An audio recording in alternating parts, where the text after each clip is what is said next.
আসসালামু আলাইকুম প্রিয় দর্শক, যেখান থেকে কন্টিনিউ দেখছেন আপনাদেরকে স্বাগত জানাচ্ছি। আমি জাহিদ। প্রিয় দর্শক, দর্শনার্থীর মুখরিত লাকসামের নবাব ফয়জুন্নেসা জমিদার বাড়ি জাদুঘর। দর্শক, এটি বাংলাদেশের কুমিল্লা জেলার লাকসাম উপজেলার পশ্চিমগা এলাকায় অবস্থিত এক ঐতিহাসিক জমিদার বাড়ি জাদুঘর। প্রিয় দর্শক, কন্টেন্টের বিষয় আপনি আপনার মতামত কমেন্টস করুন, ভালো লাগলে শেয়ার করে অন্যকে দেখার সুযোগ করে দিন।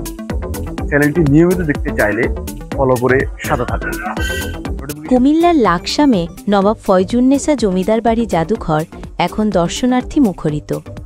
প্রতিদিন ভ্রমণ পিপাসু পর্যটক, শিক্ষার্থী ও নবাব ফয়জুন্নেসা ভক্তদের পদভারে ডাকাতিয়া নদী বেষ্টিত এই ঐতিহাসিক বাড়িটি বৃহত্তম কুমিল্লায় অন্যতম বিনোদনের কেন্দ্র হিসেবে স্থান করে নিয়েছে। উদ্বোধনকৃত 7টি গ্যালারিতে নবাব ফয়জুন্নেসার স্মৃতিবিজড়িত 215টি নিদর্শন সাজানো হয়েছে। উন্মুক্ত করা হয়েছে অতিথিশালার সামনি, যাতে নবাব পরিবারের সদস্যরা বিনা ফিতে 3 দিন পর্যন্ত অবস্থান করতে পারেন। পর্যটকদের জন্য সরকারি ফি পরিশোধ সাপেক্ষে অবস্থানের সুবিধা রাখা হবে। সেই সাথে শীঘ্রই নবাব ফয়জুন্নেসা হাউজের 2য় তলায় গ্যালারি সংযুক্ত করার পদক্ষেপে নেওয়া হচ্ছে। নবাব ফয়জুন্নেসা চৌধুরানী 1834 খ্রিস্টাব্দে বর্তমান কুমিল্লা জেলার লাকসাম উপজেলার পশ্চিমগাঁয়ে জন্মগ্রহণ করেন। উত্তরাধিকার সূত্রে পিতার জমিদারে তিনি লাভ করেন। তিনি প্রজাহিতৈষী জমিদার। 1873 খ্রিস্টাব্দে তিনি কুমিল্লা উচ্চ বিদ্যালয় স্থাপন করেন। শিক্ষা বিস্তারে তাৎপর্যপূর্ণ অবদান রেখে তিনি 1903 খ্রিস্টাব্দে মৃত্যুবরণ করেন। তিনি মরণোত্তর 2024 খ্রিস্টাব্দে তিনি মরণোত্তর 21 পদক লাভ করেন।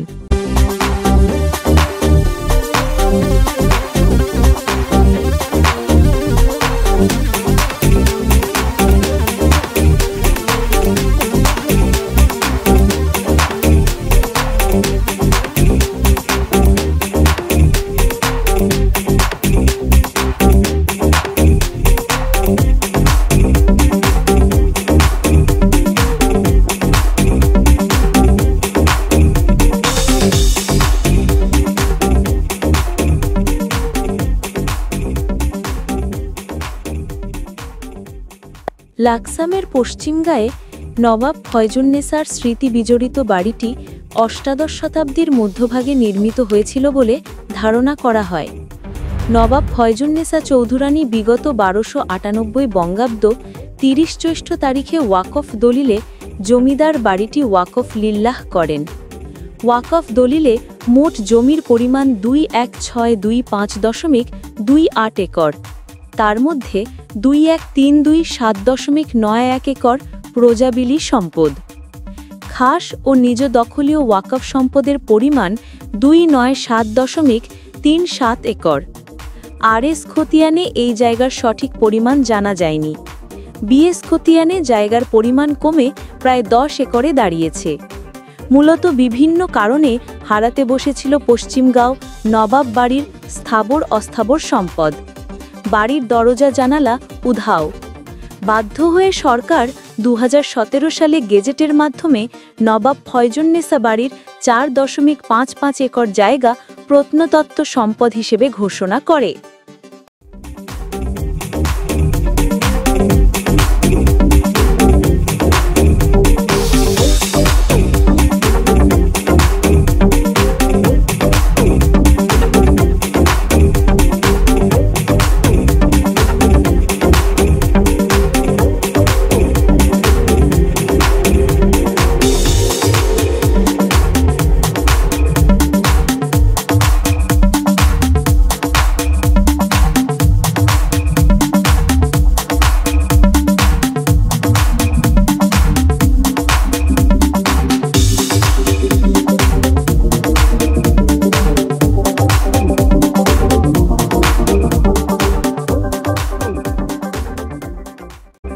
বিভিন্ন জটিলতার কারণে সংস্কার, অযত্ন ও অবহেলার কারণে ধ্বংসের দ্বারপ্রান্তে পৌঁছে নবাব ফয়জুন্নেসার স্মৃতি বিজড়িত পশ্চিমগাঁয়ের বাড়িটি।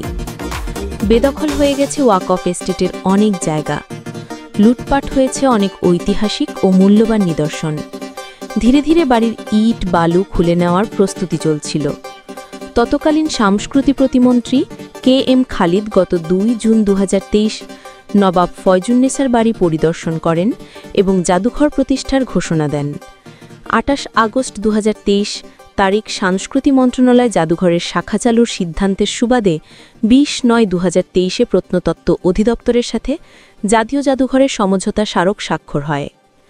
গত 6 নভেম্বর 2023 আনুষ্ঠানিক নবাব ফয়জুন্নেসা চৌধুরীর বাড়িতে জাদুঘর উদ্বোধন করা হয়।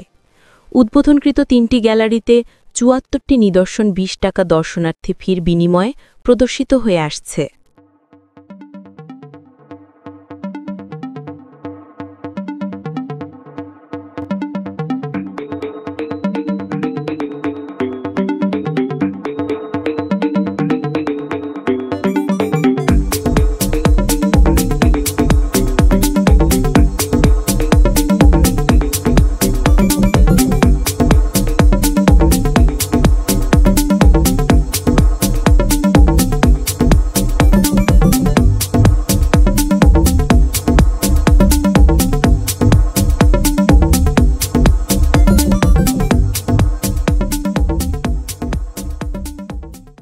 সর্বশেষ গত 27 মে 2024 তারিখে নবাব ফয়জুন্নেসা চৌধুরী স্মৃতিবিজড়িত বাড়িতে জাদুঘর পরিচালনার জন্য বাংলাদেশ ওয়াকফ প্রশাসন ও জাতীয় জাদুঘরের মধ্যে সমঝোতা স্মারক স্বাক্ষর হয়, যাতে ওয়াকফ প্রশাসনের ক্ষমতা অটুট রেখে জাদুঘর পরিচালনাও সমঝোতা স্মারক স্বাক্ষর হয়।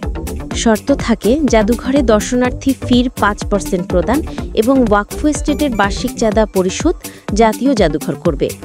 মসজিদের ইমাম ও মুয়াজ্জিমের বেতন ভাতা জাতীয় জাদুঘর দেবে।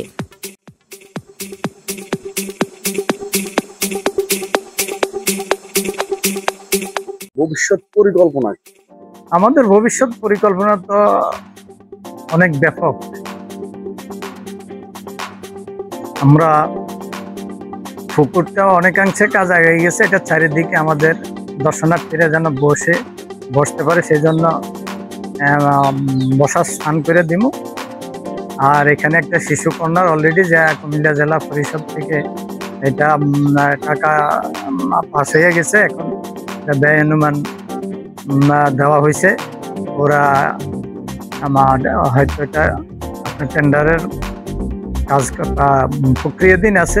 আমাদের এখানে একটা শিশু কর্নার হবে, ছেলেমেয়েরা যেন এসে বিভিন্ন রাইডার থাকবে, ওইগুলো যেন আনন্দ উপভোগ করতে